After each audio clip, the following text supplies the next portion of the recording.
গোস্বামী দাক নাট্য নাট্য অসমতে ইয়াৰ প্ৰতিবাদ হৈছে নিশাৰ পৰা বিভিন্ন দল সংগঠনে প্ৰতিবাদ ৰাষ্ট্ৰীয় প্ৰতিবাদ আজি জাতীয় পৰিষদে ডিব্ৰুগড়ৰ পৰা এই প্ৰতিবাদ সাব্যস্ত কৰিছে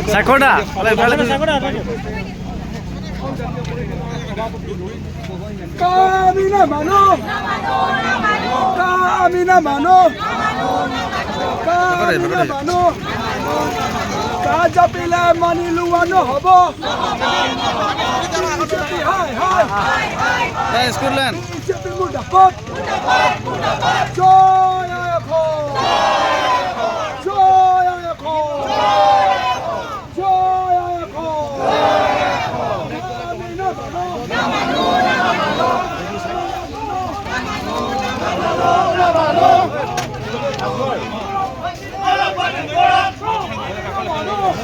মুৰ্দাবাদ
জয় সভাপতি তেখেতক আমি লগ কৰোঁতেও আমাৰ যিখন পত্ৰ তাত এই কথাবোৰে উল্লেখ কৰিছোঁ কাহ কেনেকৈ জাতিটোৰ কাৰণে ভয়াৱহ অসম চুক্তি কেনেকৈ সংকটত পৰিছে অসম চুক্তিৰ 5 আৰু 5 নম্বৰ দফাটো কেনেকৈ পুনৰুদ্ধাৰ কৰিব লাগে 6 নম্বৰ দফা কেনেকৈ কাৰ্যকৰী কৰিব লাগে এনেকুৱা ধৰণৰ জাতীয় বিষয়সমূহে কালি আমি উত্থাপন কৰিছোঁ গতিকে সেই বিষয়সমূহ উত্থাপন কৰি কাৰণ পৰৱৰ্তী দিনত ইণ্ডিয়াৰ যেতিয়া চৰকাৰ হ'ব এই বিষয়সমূহ অসমৰ স্বাৰ্থত তেওঁলোকে পূৰণ কৰিব লাগিব আৰু সেই কথাটো আমি আগতীয়াকৈ তেখেতসকলক আমি জনাইছোঁ আৰু তেখেতসকলেও এইটো গুৰুত্ব সহকাৰে গ্ৰহণ কৰিছে ইতিমধ্যে নেশ্যনেল এজেণ্ডাটো এই বিষয়সমূহ সংযোগ কৰিবৰ কাৰণে তেওঁলোকে চিন্তা চৰ্চা কৰিছে গতিকে ৰাইজ এই গোটেই যাত্ৰাটো যাতে সকলোৱে শৃংখলাবদ্ধতা ৰাখে সকলোৱে যাতে গণতান্ত্ৰিকভাৱে এই আন্দোলনটো আগবঢ়াই লৈ যায়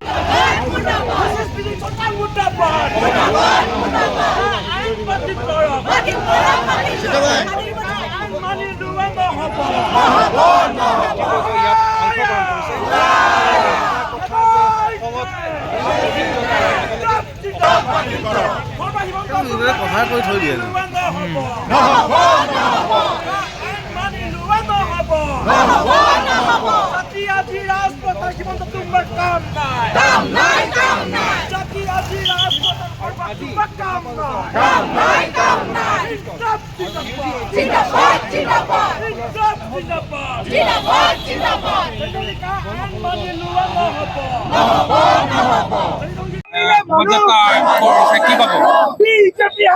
আমি অসম জাতীয় পৰিষদে অসম জাতীয় অস্তিত্ব ৰক্ষা যাত্ৰা আজিৰ পৰা আৰম্ভ কৰিছোঁ যোৱাকালিৰ দিনটো অসমৰ জাতীয় জীৱনৰ কাৰণে এটা কলা দিন অসমৰ মানুহৰ অসমীয়া জাতীয় জীৱনৰ সকলো স্বাভিমান মানুহৰ আবেগ অনুভূতি সকলোকে ভৰিৰে মোহাৰি 5 গৰাকীকৈ কা আন্দোলনৰ শ্বহীদৰ তেজৰ ত্যাগক বুঢ়া আঙুলি দেখুৱাই তেওঁলোকে এখন জাতিদংশী আইন অসমত জাপি দিছে যিখন আইন সাম্প্ৰদায়িক যিখন আইনৰ লগত ধৰ্মীয় মেৰু বিভাজনৰ ৰাজনৈতিক ষড়যন্ত্ৰ জড়িত আছে যিখনক প্ৰয়োগ কৰি তেওঁলোকে নিৰ্বাচনী বৈতৰণি পাৰ হ'ব কৈছে এই কথা অসমৰ ৰাইজে কোনো কাৰণতে কেতিয়াও মানি নলয় কাৰণ অসমৰ মানুহৰ মাটি ভেটি কৃষ্টি সংস্কৃতি সকলো নিশেষ কৰি দিব পৰা এখন আইন অসমৰ মানুহৰ ৰাজনৈতিক ভৱিষ্যত ধ্বংস কৰি দিব পৰা এখন আইন, আমাৰ ভাষিক সাংস্কৃতিক সামাজিক অৰ্থনৈতিক সকলো ভৱিষ্যত নিশেষ কৰি দিব পৰা এখন আইন। গতিকে এইখন আইন আমি বিৰোধিতা কৰাৰ যিটো যাত্ৰা, যিটো সংগ্ৰামী ধাৰা, এইটো নতুনকৈ আৰম্ভ হৈছে। আৰু আজি এই অস্তিত্ব ৰক্ষা যাত্ৰা আজি আৰম্ভ হৈছে, কাইলৈ পৰহিলৈ ধাৰাবাহিকভাৱে আমাৰ গাঁৱে ভূঞে চহৰে নগৰে চলিব।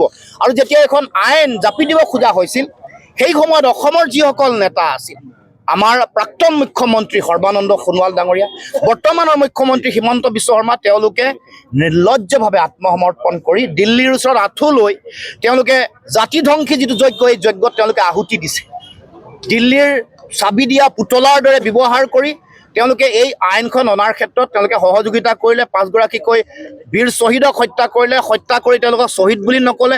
855জন শ্বহীদৰ বিনিময়ত যিখন আমি চুক্তি পাইছিলোঁ, অসম চুক্তি, চুক্তিক নাচ্ছাত কৰিলে, অৰ্থাৎ 855জন শ্বহীদক দ্বিতীয়বাৰৰ বাবে হত্যা কৰিলে। গতিকে অসমৰ সমাজ জীৱনত আমাৰ এইসকল সোণোৱাল, সৰ্বানন্দ সোণোৱাল আৰু হিমন্ত বিশ্ব শৰ্মাই এই যি কাম কৰিলে, এইটো এটা অক্ষমনীয় জাতীয় অপৰাধ হিচাপে পৰিগণিত হ'ব। আৰু ইতিহাসৰ পৃষ্ঠাত সৰ্বানন্দ সোণোৱাল, হিমন্ত বিশ্ব শৰ্মা জাতিটোৰ কাৰণে এগৰাকী খলনায়ক, জাতিটোৰ গাদ্দাৰ বুলি ইতিহাসৰ পৃষ্ঠাত কোলা আখৰে লিপিবদ্ধ। ইতিমধ্যে তামিলনাডু চৰকাৰে কৈছে কা তাত বলবৎ নকৰে, তামিলনাডু চৰকাৰে কৈছে। সেই কথাটোৱে কৈছোঁ, তেওঁলোকৰ স্বাভিমান আছে, তেওঁলোকৰ জাতীয়তাবাদ আছে, তেওঁলোকৰ নিজৰ সমাজ, নিজৰ ভৱিষ্যতৰ কথা ভাবে। সেইকাৰণে তামিলনাডু চৰকাৰে সিদ্ধান্ত গ্ৰহণ কৰিছিল, পাঞ্জাৱত কংগ্ৰেছ চৰকাৰ থাকোঁতে সিদ্ধান্ত গ্ৰহণ কৰিছিল, কেৰালা চৰকাৰে সিদ্ধান্ত গ্ৰহণ কৰিছে। সকলোৱে নিজৰ জাতীয় স্বাৰ্থ, নিজৰ জাতিটোৰ ভৱিষ্যতৰ কথা ভাবে। কিন্তু অসমত আমাৰ চৰকাৰে নিজৰ গাদী, নিজৰ স্বাৰ্থ, নিজৰ মুখ্যমন্ত্ৰিত্ব, মন্ত্ৰিত্ব ৰক্ষা কৰিবৰ কাৰণে সিদ্ধান্ত গ্ৰহণ কৰে। সেইকাৰণে অসমৰ মানুহৰ বিদেশী নাগৰিকৰ ফলত সৃষ্টি হ'ব পৰা যিটো ভয়াৱহ পৰিৱেশ, বিদেশী নাগৰিকৰ সমস্যাৰ যিটো ভয়াৱহতা, এইটো তেওঁলোকে সম্পূৰ্ণৰূপে তেওঁলোকে নাইকিয়া কৰি নিজৰ স্বাৰ্থৰ কাৰণে এইখন আইন জাপি দিব খুজিছে। গতিকে এই সংগ্ৰাম আৰম্ভ হৈছে, শক্তিশালীৰ পথ আগবাঢ়িব। যিহেতু মুখ্যমন্ত্ৰীয়ে শক্তিয়নী প্ৰদান কৰিছে ৰাজনীতিক দলসমূহক, এই ক্ষেত্ৰত কি ক'ব? চাওক, আমি দেশৰ সংবিধান মানুহ, দেশৰ সংবিধানে আমাৰ অধিকাৰ কোনোবাই আজৰি লৈ গ'লে অধিকাৰ পুনৰ ঘূৰাই আনিবৰ কাৰণে গণতান্ত্ৰিক সংগ্ৰাম আৰু আন্দোলন কৰাৰ অধিকাৰ দিছে। আমি গণতন্ত্ৰত বিশ্বাস কৰোঁ, সংবিধানত বিশ্বাস কৰোঁ। আমাৰ অধিকাৰ প্ৰতিষ্ঠা কৰিবৰ কাৰণে, দেশৰ জাতিৰ অস্তিত্ব ৰক্ষা কৰিবৰ কাৰণে আমি গণতান্ত্ৰিকভাৱে সংগ্ৰাম কৰিম। বাধা দি ৰাখিব নোৱাৰিব। মুখ্যমন্ত্ৰীয়ে ভয় ভাবুকি খোৱালেও আমি আমি ভয় নাখাওঁ। আৰু ক'ব খোজোঁ যে আগন্তুক দিনসমূহত যাতে আমাৰ অসমৰ মানুহৰ এনেকুৱা সংগ্ৰামক তেওঁলোকে ভয় ভাবুকি খুৱাই পুলিচ মিলিটাৰী দি তেওঁলোকে বন্ধ কৰিবলৈ চেষ্টা নকৰে। আৰু এই ক্ষেত্ৰত তেওঁ যিটো ৰেজিষ্ট্ৰেশ্যন কৰ্তন কৰিম বুলি কৈছে, এই সম্পৰ্কতো আমি ইলেকশ্যন কমিশ্যনত আমি সুধিম যে তেওঁলোকে ৰাজহুৱা বক্তব্য ৰাখক যে গণতান্ত্ৰিক যি অধিকাৰ, সংগ্ৰাম আন্দোলন কৰিবলৈ যাওঁতে এনেকৈ কাৰোবাৰ ৰেজিষ্ট্ৰেশ্যন কটা হয় নেকি, ইলেকশ্যন কমিশ্যনে স্পষ্ট কৰা দৰকাৰ।